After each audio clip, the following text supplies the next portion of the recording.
Bismillahirrahmanirrahim. Assalamualaikum warahmatullahi wabarakatuh. Innal hamdalillah nahmaduhu wa nasta'inuhu wa nastaghfiruh wa na'udzu billahi min sururi anfusina wa min sayyiati a'malina may yahdihillahu fala mudhillalah wa may yudlil fala hadiyalah.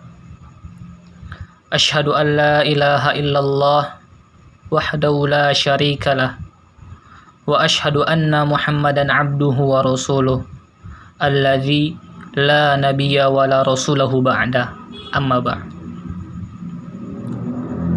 Segala puji hanya milik Allah Subhanahu wa taala, yang mana berkat rahmat dan karunia-Nya kita masih dapat melaksanakan aktivitas kita sehari-hari.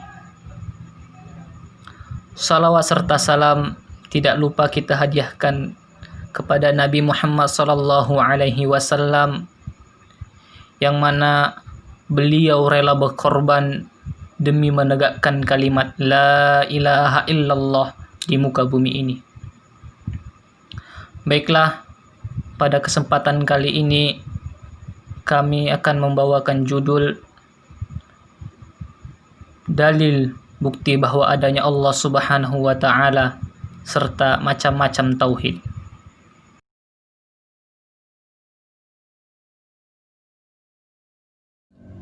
Bila ditinjau dari dalil fitrah dalam Quran surat Al-A'raf surat ke-7 ayat ke-172, Allah Subhanahu wa taala menegaskan, Bismillahirrahmanirrahim. Wa iz akhadha rabbuka min bani adama min zuhurihim zurriyatahum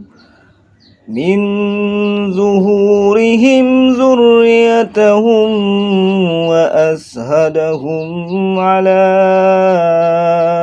anfusihim alastu birabbikum qalu bala sahidna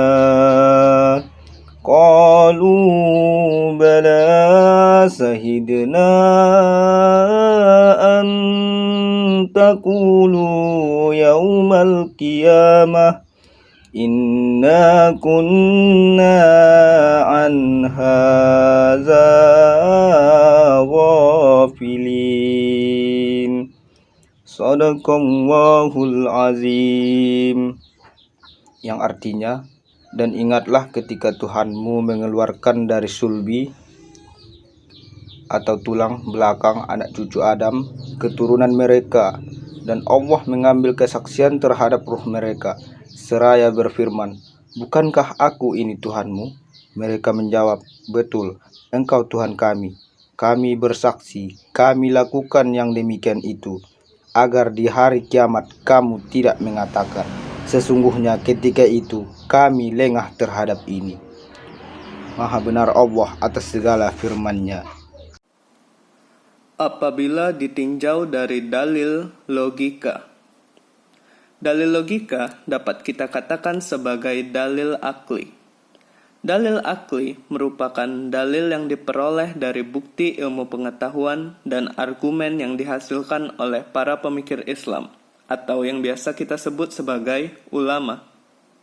Pemikiran para ulama ini bisa benar, bisa juga salah. Berikut ada 3 hal yang disebutkan oleh Syekh Abu Bakar Zabir Al-Jaziri sebagai dalil akli bahwa benar adanya Allah Subhanahu wa ta'ala. 1. Adanya alam semesta dengan aneka makhluk hidup ini menjadi bukti dan memberi kesaksian tentang adanya wujud Sang Pencipta, yaitu Allah Subhanahu wa ta'ala. Karena tidak ada seorang pun di alam raya ini yang mengklaim telah menciptakan alam raya ini beserta isinya selain dari Allah. 2. Adanya firman-firman Allah Subhanahu wa ta'ala di dalam Al-Quran yang selalu dibaca oleh umat Islam. Tak hanya dibaca, tetapi juga dihayati dan dipahami maknanya. 3.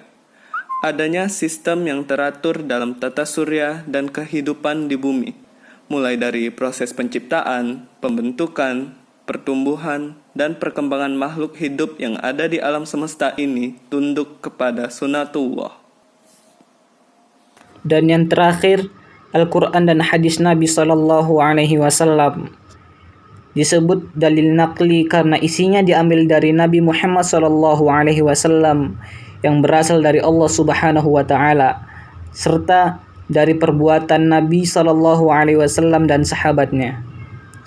Keduanya bukan berasal dari manusia karena merupakan wahyu dari Allah Subhanahu Wa Taala. Dalil nakli sudah pasti benar hukumnya. Oleh karena itu, dapat kita katakan dalil nakli sama dengan dalil wahyu. Dan dalil-dalil tentang adanya Allah Subhanahu wa taala bila ditinjau dari dalil-dalil wahyu sangatlah banyak. Yang pertama, berita Allah pada 7 tempat di dalam Al-Qur'an bahwa Allah Subhanahu wa taala istawa, berada di atas ars atau singgasananya. Sebagaimana Allah Subhanahu wa taala berfirman, A'udzu billahi minasyaitonir rajim. Ar-Rahmanu 'alal arsy istawa. Rabb yang Maha Pemurah yang bersemayam di atas ars. Toha ayat 5. Ars secara bahasa artinya singgasana, kursi tempat duduk raja. Adapun ars Allah Subhanahu wa taala ialah sebagaimana ditunjukkan oleh dalil-dalil, yaitu tempat duduk yang memiliki tiang-tiang dipikul oleh para malaikat, dan ars itu seperti kubah di atas alam dan merupakan atap seluruh makhluk. 2. Berita Allah di dalam banyak ayat Al-Quran bahwa Dia berada di atas antara lain firman Allah Subhanahu wa taala, "Bal rafa'ahu Allahu ilaihi wa kana Allahu azizan hakima." Artinya, tetapi yang sebenarnya Allah telah mengangkat Isa kepadanya dan Allah Maha Perkasa lagi Maha Bijaksana. Surah An-Nisa ayat 158. Allah mengangkat Nabi Isa kepadanya dan mengangkat ialah dari bawah ke atas sehingga Allah berada di atas. Sebagaimana juga di dalam firman-Nya, "Ilaihi yas'adul kalimut thayyibu wal amalus sholihu yarfa'uhu." Artinya, kepadanya lah naik perkataan yang baik dan amal yang soleh dinaikkan. Surah Al-Fatir ayat ke-10. Perkataan yang baik dan amal yang soleh naik menghadap Allah. Dalam pengertian naik ialah dari bawah ke atas sehingga Allah berada di atas. 3. Berita Allah di dalam ayat Al-Quran bahwa Dia berada di atas langit, sebagaimana Allah Subhanahu wa taala berfirman, A'udzu billahi minas syaitonir rajim. Bismillahirrahmanirrahim. Am amintum man fis samai ayyursila alaikum hasiba. Wasata'lamuna kaifa nazir.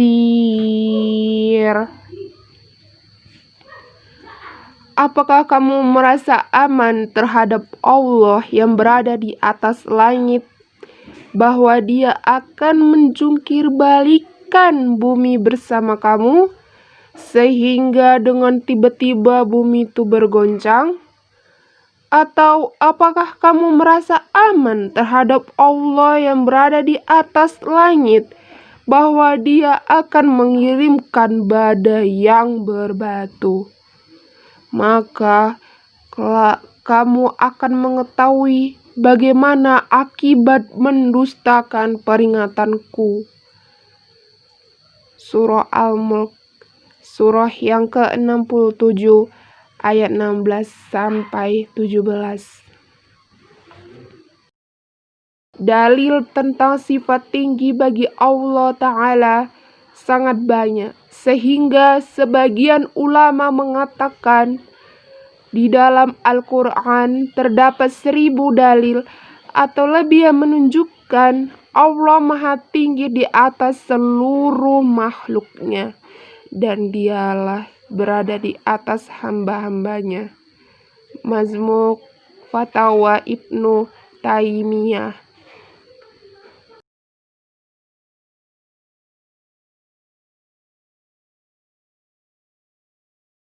Yang dimaksud tauhid adalah keyakinan bahwa Tuhan penguasa alam semesta hanya satu, tidak beranak, tidak beristri, tidak bersaudara, satu, dan hanya Allah Subhanahu wa Ta'ala.